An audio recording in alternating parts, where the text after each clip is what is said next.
Hola amigos, amigas y lectores en general. Mi nombre es Héctor y soy escritor, no youtuber.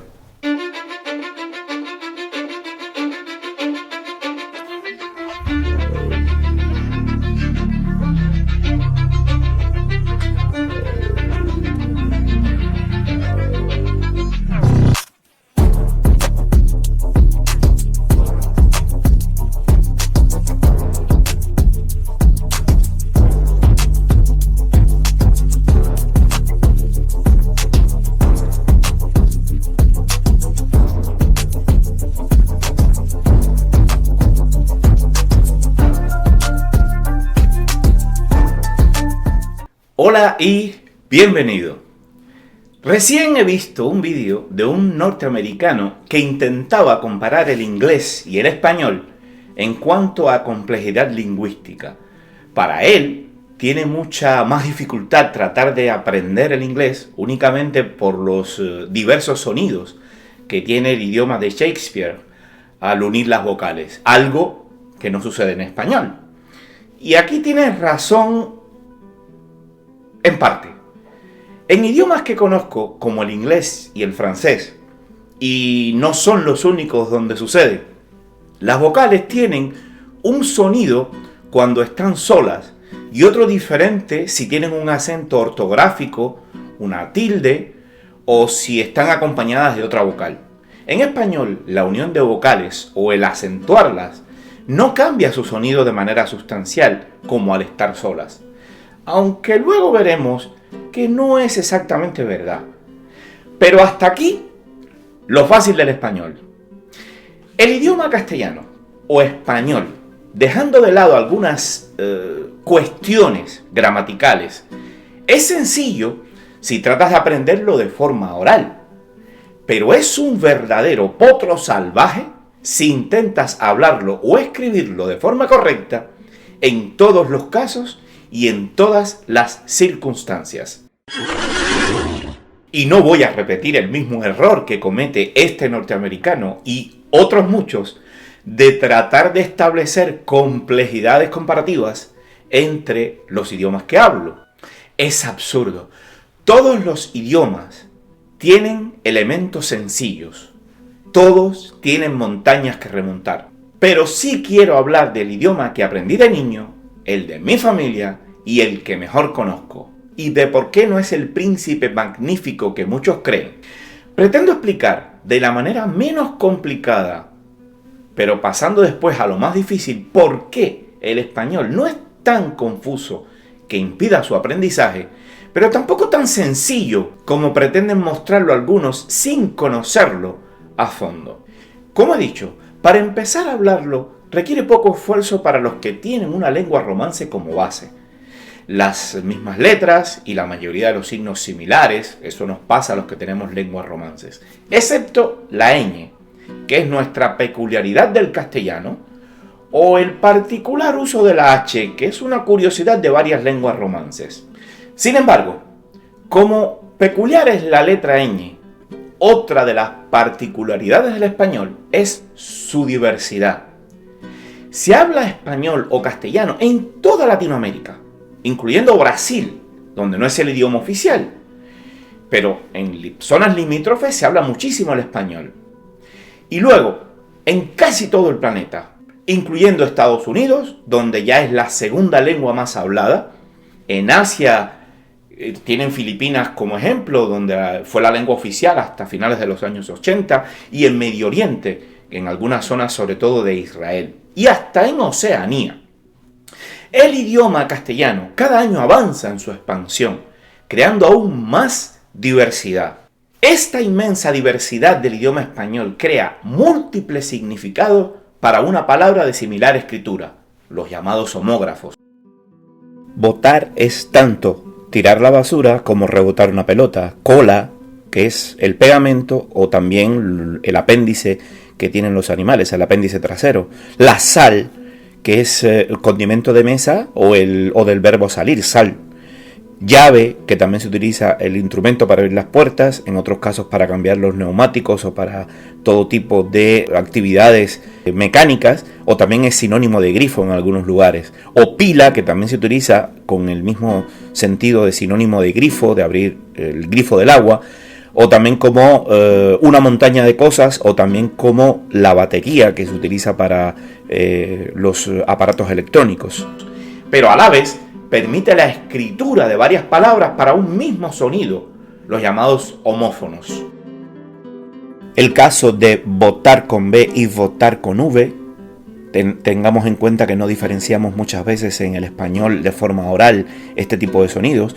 El bate como instrumento para batear, o el vate, que es el poeta o adivino, la caza con S o la caza con Z, que tampoco podemos diferenciarla muchas veces en el español en función del lugar donde lo usamos.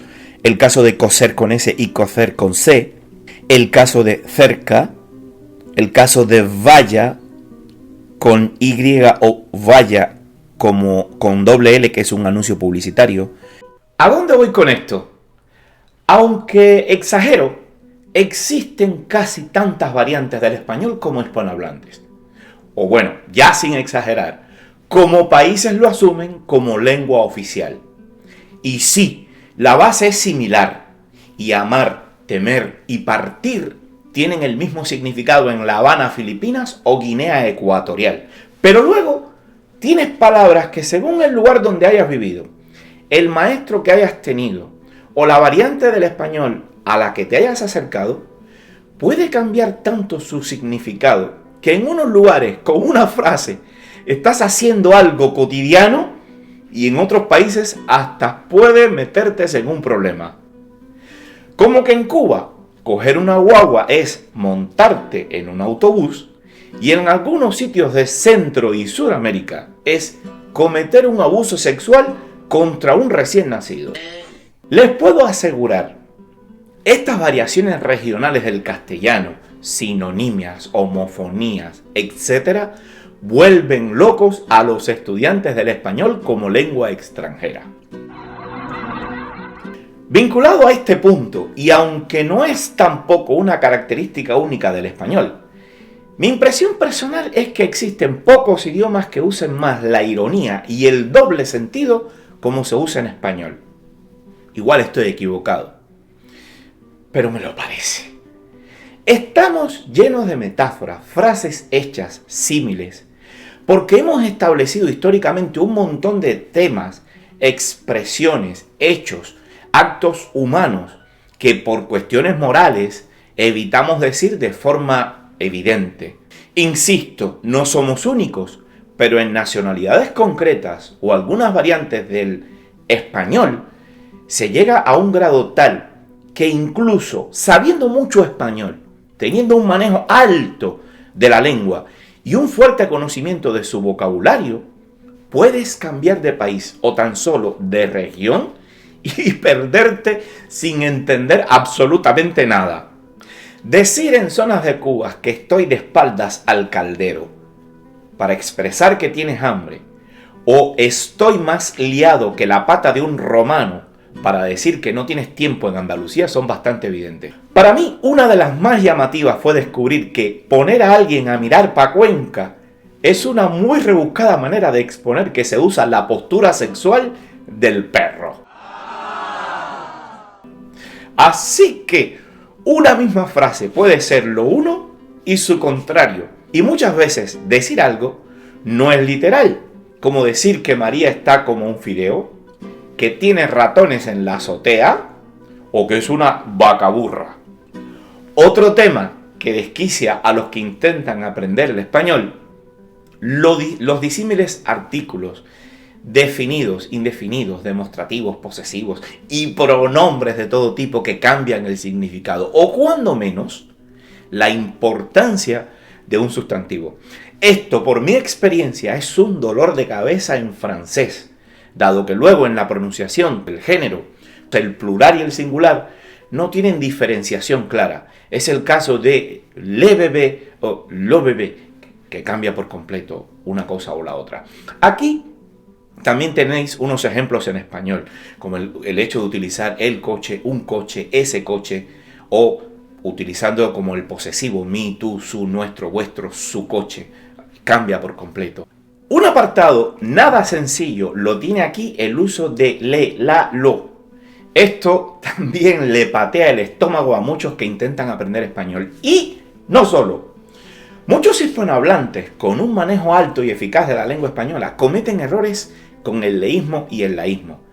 Como decir, la pedí disculpas en lugar de le pedí disculpas, o responder sí, le vi ayer en lugar de sí, lo vi ayer si nos preguntan si hemos visto a Juan. Otro gran problema para hablantes no nativos del español son los adjetivos, que son diversos y modifican la condición del sustantivo incluso por su posición dentro de la oración. No es lo mismo decir pobres países que países pobres. Otro de los carniceros quitapuntos del idioma español, el uso de ser y estar. En muchos idiomas se utiliza un mismo infinitivo para estas dos condiciones. Es el caso de to be en inglés y être en francés. Y luego, en función de los pronombres personales yo, tú, él, ellas, nosotros, ustedes, vosotros, ellos, cambia la conjugación, pero en no pocos casos se mantiene inalterable su escritura, incluso su pronunciación, aunque cambie el pronombre. Y solo podemos identificar a qué se refiere por el contexto. Si digo je suis heureux en francés o I'm happy en inglés, nadie sabe si es que estoy feliz circunstancialmente o lo soy siempre, salvo que haga una oración completa. Je suis toujours heureux o I'm always happy. ¿Cuál es la complejidad que reviste en español? Que no es lo mismo ser feliz o ser triste que estar feliz o estar triste, porque cambia el estado perenne o circunstancial en función del uso de ser o estar, y no necesitamos una oración completa con todo el contexto para identificarlo. Y si además incluyes un artículo indefinido en la frase ser un triste, cuando a alguien le dicen eres un triste, implica que debes revisar tu salud mental, porque lo tuyo ya es de psiquiatría. Y este cambio de significados entre ser y estar con sus respectivas conjugaciones abruma a los que intentan aprender español. Otro punto para detenerse con cuidado en el idioma español y uno de los dos verdaderos espantajos de su aprendizaje: la acentuación. Desde mi punto de vista, la acentuación en español no reviste demasiada complejidad. Probablemente para ti, nativo del español que lees bastante, tampoco, porque ya lo tienes integrado de manera intuitiva en tu vida y no te percatas de que poner una tilde o un acento en un sitio o en otro te nace sin pensar en las reglas ortográficas de la acentuación. Hombre, no debería ser tan difícil. Tenemos una sola tilde en español, no tres como en francés, que usa una aguda, como el caso de étendre, una grave para père, o una circunflexa o circunfleja para hôpital. Y eso debería hacernos más sencilla esta regla española, pero no lo es. Ojo, un punto y aparte, la tilde o acento no es el único signo de acentuación del español, porque tenemos diéresis, como también la tiene el francés, aunque en nuestro caso, en el español, salvo alguna excepción traída de otro idioma, solo las usamos para la letra U. El francés la utiliza para tres: la E, la I y la U. En español tenemos palabras muy interesantes como ambigüedad, pingüino, bilingüismo, sinvergüenza. A más de un aprendiz de español he escuchado expresar ambigüedad, sinvergüenza o pinguino. Así que no es del todo verdad que no tengamos sonidos diferentes uniendo vocales. Las tenemos de otra manera, como manguera o cigüeña. Pero regresemos. No es tan difícil la acentuación. Para poner las tildes en español, tienes que clasificar las palabras en tres, según el sonido de su sílaba tónica. Es decir, aquella que más fuerte sonido tiene cuando la pronuncias. También le decimos acento prosódico. Esto vuelve loco a los estudiantes cuando se lo comentas. El caso de amarás, que es una palabra aguda. Loco, que es una palabra llana. Y brújula, palabra que es esdrújula. También existen las sobresdrújulas, pero son muy fáciles de identificar cuando te sabes las otras tres. Y luego, según esta tabla que les muestro, colocas la tilde o no. Fácil, ¿verdad? Pero me he dado cuenta que muchas personas con una excelente ortografía española y que no cometen errores de acentuación son incapaces de explicarte por qué una palabra se acentúa o no. Lo cual, seamos sinceros, tampoco reviste gravedad. O que ante la duda de si una palabra lleva o no lleva tilde, sean incapaces de decidir con las reglas en la mano. Lo cual ya es más importante. Y mi experiencia con los aprendices no nativos del español demuestra que este tema los trae de cabeza. ¿Por qué? Porque para saber si una palabra es llana, aguda o esdrújula, también debes saber dividirla en sílabas. Así que piensa conmigo. Para colocar bien una tilde en español debes saber dividir en sílabas. Y para esto tienes que saber también que existen los hiatos y diptongos, lo que condiciona su división. Tienes que conocer las sílabas que son átonas y tónicas, por lo que debes saber identificar el acento prosódico y saberte las reglas. A ver, dicho así, explicado así, parece muy difícil, pero es que es sencillo. Solamente hay que hacerlo con cuidado. Pero para los estudiantes de español, como lengua extranjera, es una montaña que escalar. Y por lo general, si no sabes estos elementos, puedes cometer errores tan incómodos como confundir el inglés con las ingles, o que en casos extremos, como este de un programa de televisión donde les voy a poner el ejemplo, no sepas si están dando una noticia o alguien ofrece servicios como sicario. Y mira por dónde. Así que no, tampoco es del todo cierto, como vemos aquí, que las vocales en español no cambien su sonido cuando tienen tilde y cuando no lo tienen. Y por último, el verdadero ogro del aprendizaje del español, las conjugaciones verbales. Tengo que reconocer que una conjugación verbal difícil no es privativa del español. El francés se las trae. Y el haber conocido antes el español me abrió las puertas a que me entrara mejor en francés. Y aún cometo errores orales de conjugación o tengo que revisar muchas las conjugaciones antes de escribirlas. Y no es solo que en español un verbo sea difícil de conjugar según el pronombre personal y su número, sea singular o plural. Es también la enternecedora locura de los irregulares, donde un verbo como andar no pueda conjugarse como andé en pasado, sino como anduve, o que caber no sea cabo en presente, sino quepo, o que ir se conjugue de forma tan desquiciante, yo voy, tú vas, él va, es de locos. Por cierto, una curiosidad, para hacer este vídeo tenía que hacer previamente un texto y escribir mal algunas conjugaciones. Imagina cómo de loco se volvió mi corrector de Word LTSC de 2021 cuando me rectificaba y yo insistí en usar mal la palabra. Cuando a un estudiante de español como lengua extranjera le hablas de la conjugación verbal, le tiemblan las piernas. Pero si ya le dices que dentro de esa conjugación debe hacerlo en el subjuntivo del español, se desatan los infiernos. Y por supuesto, los ejemplos que he puesto no son los únicos que tienen complejidad gramatical.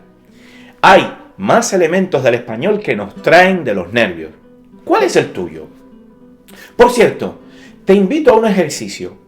Fíjate cuántas derivaciones, frases, adjetivos, etc. he usado en este vídeo para decir que algo es difícil. En este caso, que el español es difícil. Te vas a sorprender. Gracias y hasta el siguiente. Rubrico mis libros como H.G. Quintana y con la misma firma podéis encontrarme en redes. Escribo novelas y ensayos donde me concentro en las técnicas creativas de la literatura y el cine. La opción más recomendable para apoyar mi trabajo es comprando alguno de mis libros en Amazon, Apple Books, Barnes & Noble, la FNAC, librerías y o múltiples tiendas de internet. También puedes suscribirte a Realificción y dar me gusta a estos vídeos. Puedes contactarme también en contacto@realificcion.com para colaborar o simplemente comentarme algo. No te pierdas los nuevos proyectos. Gracias.